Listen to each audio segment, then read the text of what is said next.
One of the most important announcements which have been made over the last couple of days at the World Economic Forum and on the sidelines here in Davos, Switzerland, is the India growth story. There's nobody better placed to talk about growth in India than the RBI Governor. Mr. Shaktikanta joins us now. Thanks so very much for being with us. Sir, 7%. Extremely optimistic. It is in line, of course, with what some of the global projections are. What are some of the sectors driving this growth? You're talking of current year or next year? 24-25. Okay. Now let me also, Sure. start by saying that India has recovered from the recent volatilities and the uncertainties and the challenges. This multiple turmoil, one after the other, health crisis followed by all these geopolitical crises. So India has emerged out of it a lot better. Our macroeconomic stability is far better than most other countries. Financial stability is also, our financial sector is also doing well. And the 7% growth in the current year, when we said it for current year, it looked optimistic. But as you know, the National Statistical Office has given a number of 7.3%. Now, talking of 24-25, I made a statement in some other forum yesterday that we expect, I have a sense that the economy will touch a real GDP growth of 7% next year. And I said this on the basis of the overall macroeconomic conditions prevailing in the country. You see, all economic activities, the momentum of economic activities are remaining very positive. And we have reasons to believe that this positivity, this momentum will be maintained well into next year and beyond. I have made a statement also that India has now entered into a period of growth long haul. Yes. And economic activities are holding their ground. Momentum of economic activity is maintained. Aggregate demand conditions are remaining positive. Investment activity has started picking up, backed by continued high capital expenditure by the government. Private sector capex is also picking up, and agriculture sector in the current year and also expected to do better in the next year.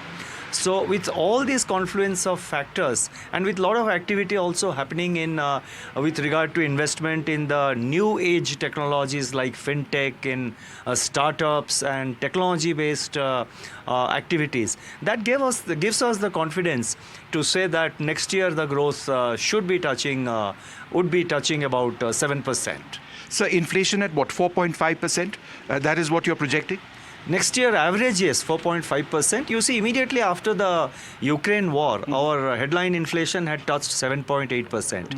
Now thereafter, because of the monetary policy actions which we have taken, which was also aided by the supply side measures taken by the government, inflation has been steadily coming down, and we are on our way to reach 4% target. But next year's average is expected to be 4.5%.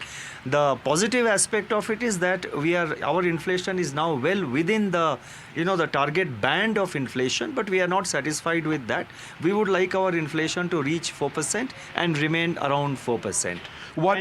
Just let me complete that bit. So therefore, that is our endeavor. And the core inflation, the core inflation has now come below, marginally below the 4% headline target.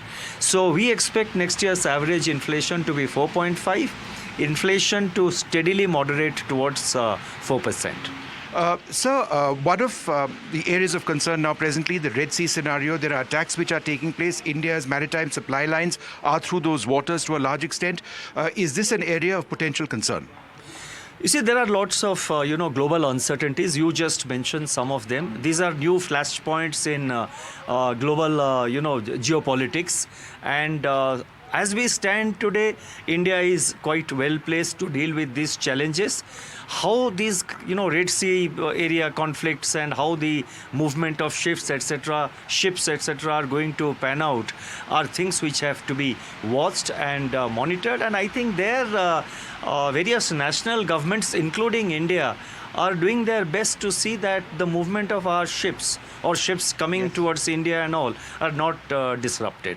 And a final question, sir. The last couple of days have seen lots of interesting conversations, for example, on artificial intelligence, also the overall state of the world economy. India remains a clear outlier. You see, at the general systemic level, there is a lot of interest around India.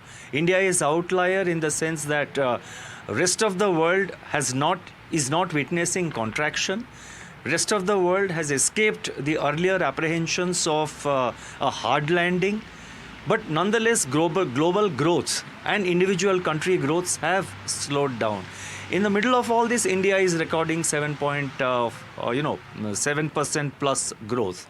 Inflation also, most of the countries, as in India, have moderated. But every country, including India, we are yet to reach our target levels. That is an area which receives our continued focus. And in this, I would like to mention 2 points where there is a lot of interest shown by, my interaction with people from other countries. It shows there is a lot of interest about how the fintechs, how the technology sector, how the startups are doing in India. There are a lot of questions about the Reserve Bank's, central bank digital currency, which we have launched, the e-rupee now, which is based on blockchain technology, and what has been our experience, how we see this, what is the potential of it, how we are going about it. There is a lot of interest around the CBDC of the Reserve Bank of India. There is a lot of interest about UPI. Countries are asking questions. They would like to have it in their countries.